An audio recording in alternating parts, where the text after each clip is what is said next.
Running through my mind all day, waiting for her show to play. Turn your radio on, she's gonna play your favorite song. Hi, my name is Brandi Richard Thompson, and this is Operation Growth, the place where we help you to grow through what you go through.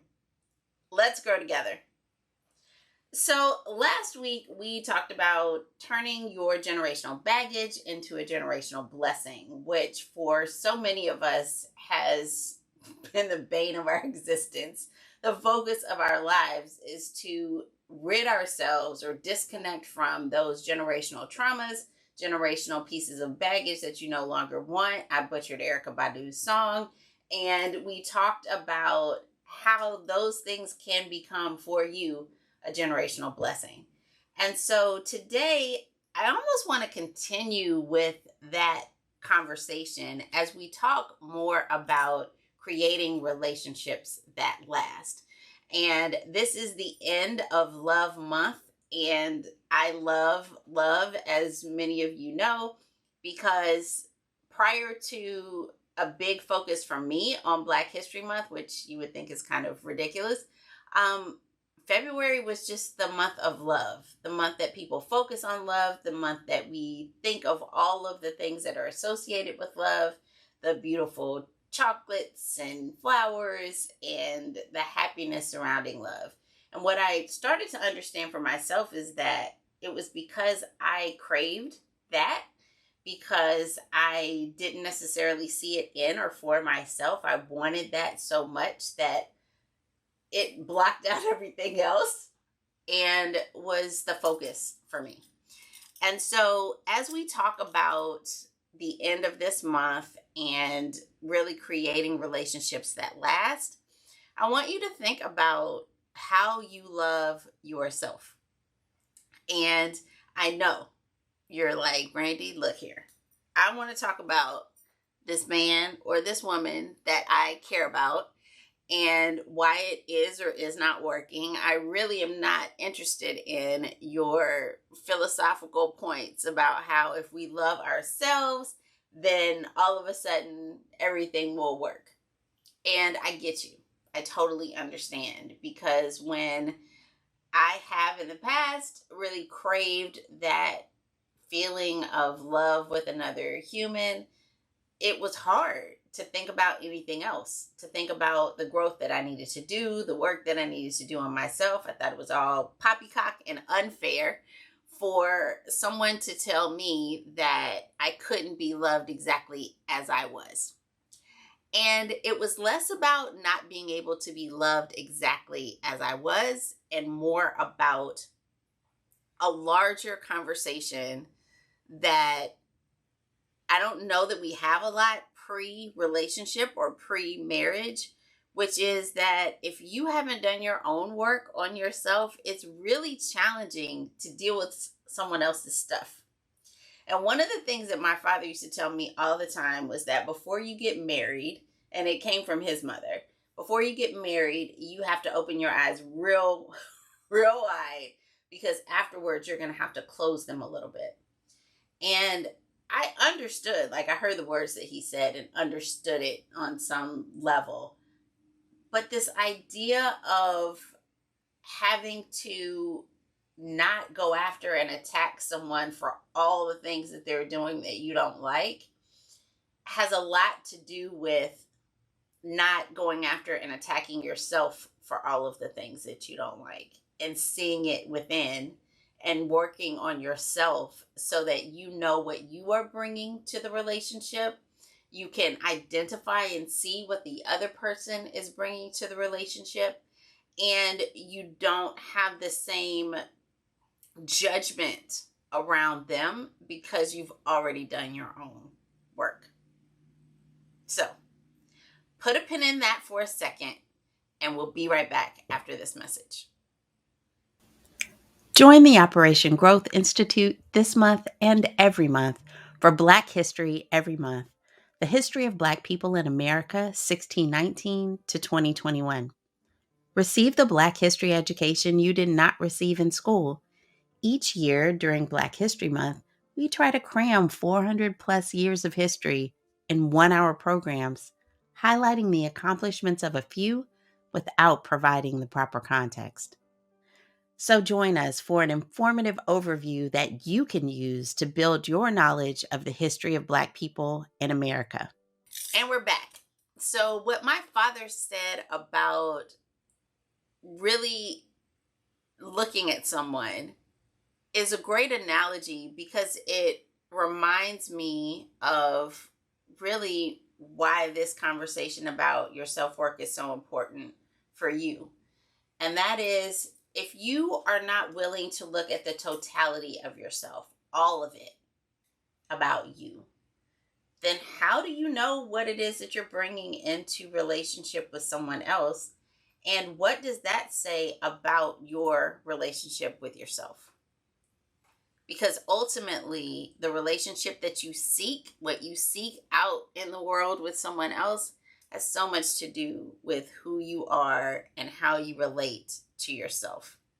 I talk a lot in trainings about leading yourself, about making sure that you know yourself, and all of these concepts relate back to this idea of yourself as being the template, the basis of how you view and look at the world. And if your basis is off, if your basis is rooted in myth rather than fact, if your basis is unclear about who you are and what you stand in and what you believe in, then it's going to be challenging to attract and bring in someone else.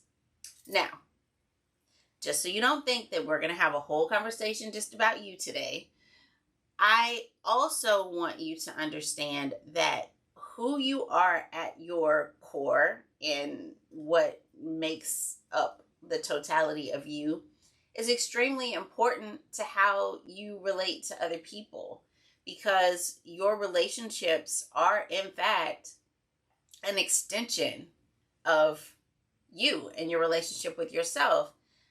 But you can't learn about relationship or get better at having relationship unless you are in them, unless you experience them. So don't tell anyone that Coach Brandi said, oh, I have to do all this work for myself before I even begin to have a relationship. That's not true. As you're having relationships, and as I teach in my Healing Invisible Scars class, which I'll talk a little bit about later at the end of this program, is your experience with other people sometimes reveals a scar. Sometimes it shows you something about yourself that you need to learn from, heal up, so that you can grow and be ready for the person that ultimately you're going to spend the rest of your life with.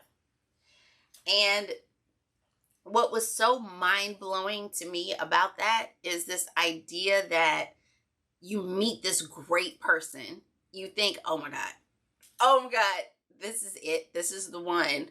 Only to find out that their relationship with you was just designed to pull something out of you, to bring something to the forefront that you had not analyzed, that you didn't see or know about before, to prep you for Mr. or Mrs. or whatever right that's going to come along.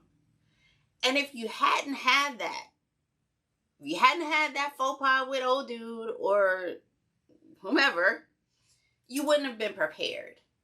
And so one of the things that was very clear to me in my now relationship with my husband was that if I had engaged him before, it wouldn't happen. It would not. Not only for him, not only for me, but also for him.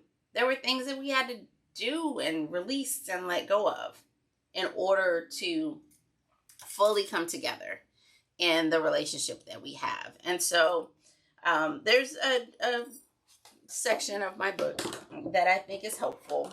as it relates to this conversation about relationships. And it actually covers not only the relationship with my ex-husband, but it also covers the relationship with myself and my parents that we'll talk about a little bit more as we move forward. So this is in chapter 6, Growing Through Love That Hurts and Heals. So if you have the book and you're like, what is she talking about? Here it is. And it says, I married my soulmate at the Justice of the Peace wearing all black. Witnessed by my in-laws, my black clothes subconsciously signaled mourning for the loss of my relationship with my parents and all they dreamed for me. My parents weren't there. They were not there. I was at minimum clear that life wasn't going to happen the way they envisioned it for me anymore. My relationship with my parents broke down completely a few months before the wedding when I said a curse word to my mother, after which I was promptly kicked out of their house.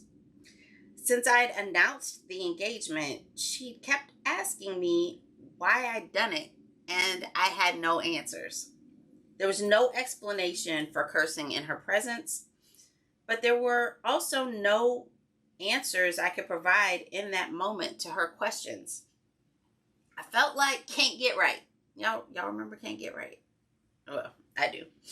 Everything was crumbling, and I was at the point where my unresolved pain was hurting everyone closest to me. The hot tears had streamed down my face when I climbed in my mother-in-law's car, leaving my home with almost nothing to my name.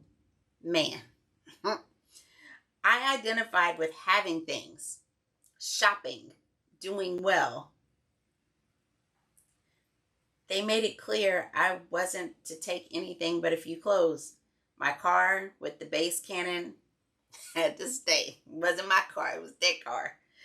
As I rode away, I wondered how I had traded my home for a temporary room in someone else's house. My fiance had nothing, like no things at all. But my mother-in-law was a survivor of all bad and unfortunate life events, and she taught me a lot. When she decided to leave the person whose home we were staying in, she took me with her. And I was happy to leave because what was bad for her was also bad for me. I made the dining room floor in her new apartment my own and set about figuring out my new life. So that is from chapter 6. It's all about relationships that hurt and heal. And yes, I tell as much of the truth as I'm willing to tell about my relationships so that you can learn from some of the things that I learned from and not repeat them, but also because it requires not only an analysis of you, but it also requires an analysis of your past relationships to help you to move into that next iteration of love for you. So when we talk about the relationships that you have with people that you love, that you share your heart with, those relationships require an analysis and a closing out in order for you to move into the next space. Because without that, then you're repeating patterns, potentially. You're repeating some of the same things that you've done in your past that you have vowed to rid yourself of. But you're also not giving yourself the opportunity to learn in a way that will set you up for the next opportunity, that will make the next relationship possible, because it clears away the negativity around certain ways that you engage with people who have certain traits and do certain things that get on your freaking nerves. And so if it had not have been for that relationship, that romantic relationship, a lot of things in my life would not have changed. One, I never would have been disrespectful to my mother. And while I do not, like, I should have never said a negative word to my mother. What happened was it created a situationship, where I had to analyze my relationship with my parents. And I also had to analyze what it meant to no longer have this safety net of my parents and actually have to be out on my own. So the relationship that I had with the man who is in my life at that point illuminated things about the relationship with my family, illuminated things about my relationship with others, my willingness to learn from a matriarchal figure, a motherly figure who is not my own, but had a lot to teach me. And to this day, I am so thankful for all that my mother-in-law at that time taught me about survival. And so all of these changes happened based on a decision to be in relationship with someone else at a time when, looking back, I wasn't ready. Like, I definitely wasn't ready to get married. I absolutely wasn't ready to make the decisions that I made in my maturity at this point. That is my opinion.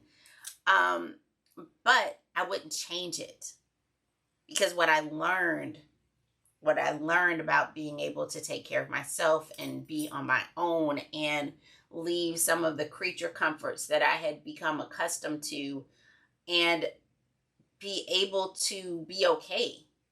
The resilience that I learned is invaluable for so much of my life, for the work that I've been able to do, for this Operation Growth conversation that we're even able to have is based on what happened then. And so it's extremely important to allow the relationships to unfold and allow yourself to examine what's going on. Even if your examination comes after the heartbreak or after the inconvenience or after the hardship, allow yourself the space and time to be able to identify patterns, to deal with the things that have come up, because in a lot of ways, that is where your healing happens. Sometimes you don't even see it because you're so flustered and so concerned about what's going on in that moment. But on the other side of it is your personalized healing that, as my pastor Freddie Haynes would often say, is a setup for the miracle. It's a setup for the blessing. It's a setup for what is next for you. It's a beautiful thing. It's growth in the confines of relationship. And there are beautiful things that happen even while there are other things going on. And so someone asked me at a speaking event that I was doing a few years back. She's like, what is this thing? Like, why do I have to deal with these terrible things and these positive things at the same time? And sometimes that is what happens in some of our relationships as we're going through our growth. And I was like, it's the duality. Being able to deal in this duality of these highs, like exalted highs, and these really, really debilitating sometimes lows.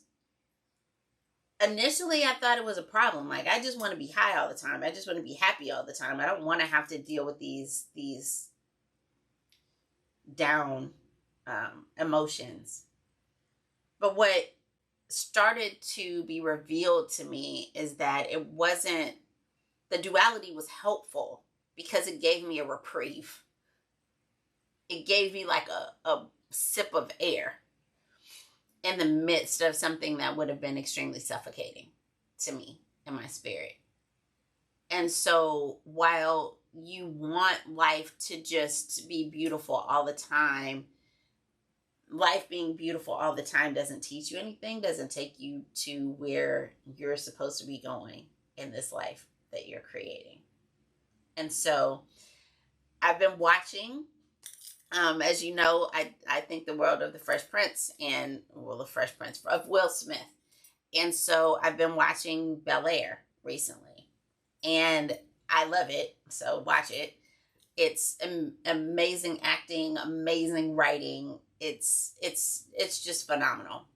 And so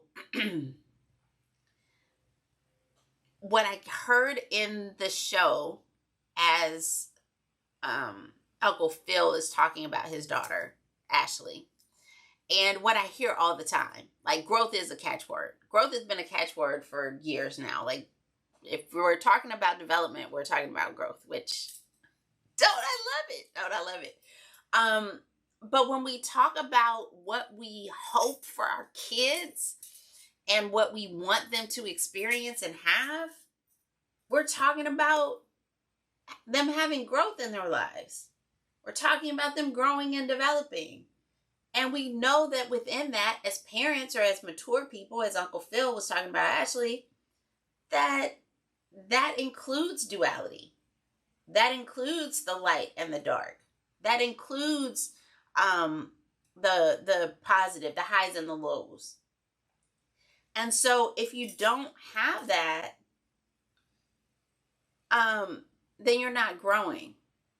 And when we bless our children, when we want the most for our children, we want them to have these great things, but we also know, as adults who have been through life and have matured, that they need both.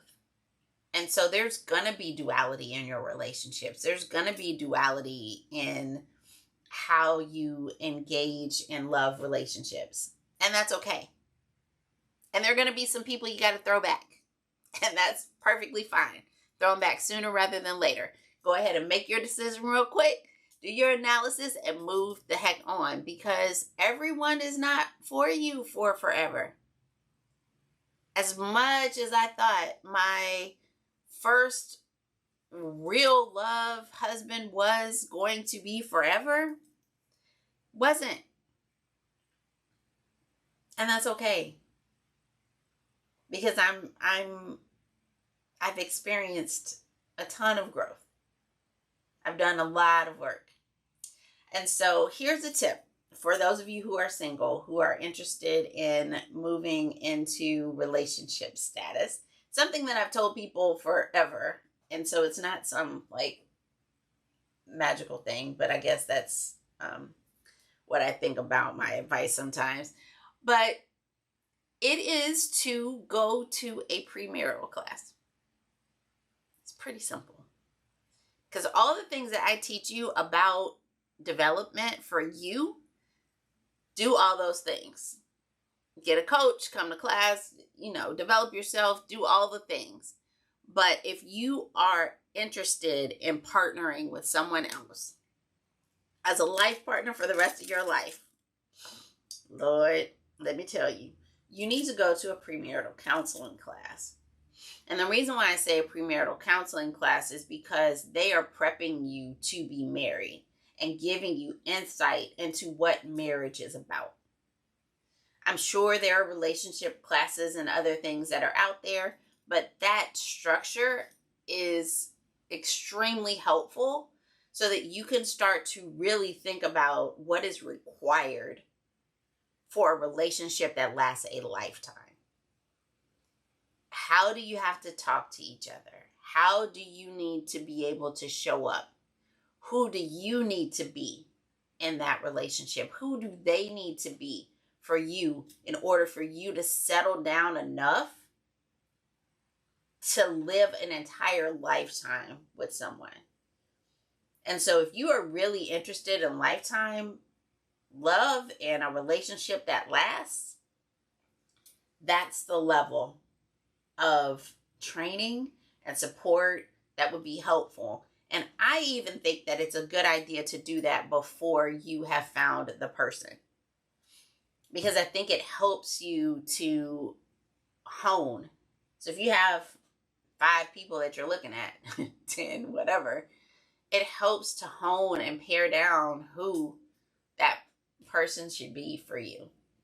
Because you start to see, am I going to be able to talk to this person about anything? Are they going to be honest with me? Are they going to be the person that I want to see me and that I feel comfortable seeing me at my worst? When the world is crashing in on me and I don't really want anybody to see that I'm scared. Will I let them in? Will they be granted access to me? So, premarital counseling, for those of you who are interested in a long-term marriage type of relationship. And then for everyone else, when we're talking about relationships that last, no matter what relationship you have, whether it's a relationship with your kids, whether it's a relationship that's based on your work, all of those relationships require work. So as I read a little bit in the book, there was a rift that was based on my thought that a rift with my family, with my parents, that was based on my thought that I couldn't have both. I couldn't have this love relationship with this person that I wanted to be with and have a relationship with them, which was really false. It was absolutely false. What it said about me at that moment was that I could not explain my relationship, feelings, desires to be with this person that I had chosen to my parents who knew me. That I didn't even know how to explain it because no part of it were they going to approve of. So it had a lot to do with our relationship and the growth that I needed to do to walk in myself as a woman and be able to have real conversations. Less about who I chose and more about the fact that I couldn't have a real conversation. I wasn't mature enough yet. And so your relationships with everyone around you have a lot to do, again, with your relationship with yourself. But you have to spend the time to nurture and support and reflect on all of these relationships. It's one of the reasons why I don't have a ton. I don't need a ton because I can't manage all those people.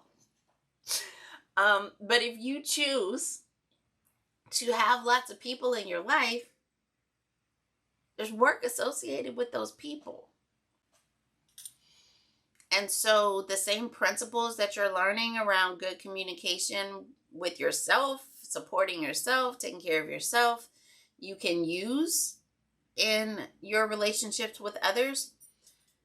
You can also use what you learn from your interpersonal relationships to be able to better relate to others. But in this idea that relationships with others don't require anything, don't require any work or effort on your part or self-reflection or adjustment at times, is fallacy. They all require it in order for them to be healthy, beneficial on both sides, and lasting. And so one of the things that my therapist at the time told me was that you have 2 arms because you can have 2 like serious friendship relationships. Like you can pull in 2 people. That's it. That's all you got.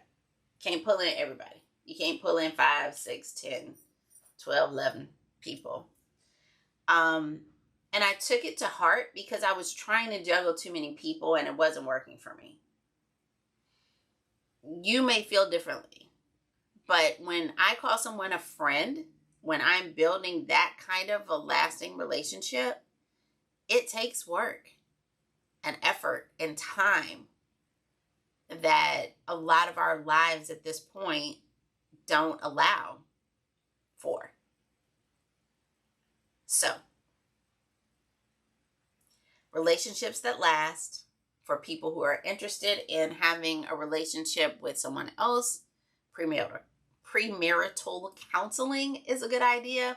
For those who are interested in having better relationships with others, treat those relationships. Hopefully you're treating your relationship with yourself well, so you can treat those relationships well as well. But handle them with care. Handle them with care. And overall, creating relationships that last, at the end of the day, it starts with you. And so my healing work has transformed me in ways that allows me to now relate to others so much better. And as always, as we talk about here on Operation Growth, active personal development is a way of life, and it's my way of life. That's what Operation Growth actually is. And so I asked God to grow, and he said, here you go, Brandi. This is what I got for you. And I didn't always like it. But it has helped me. And so I hope that my growth helps you. This is Brandi Richard Thompson signing off for now. I'll see you next week here on Operation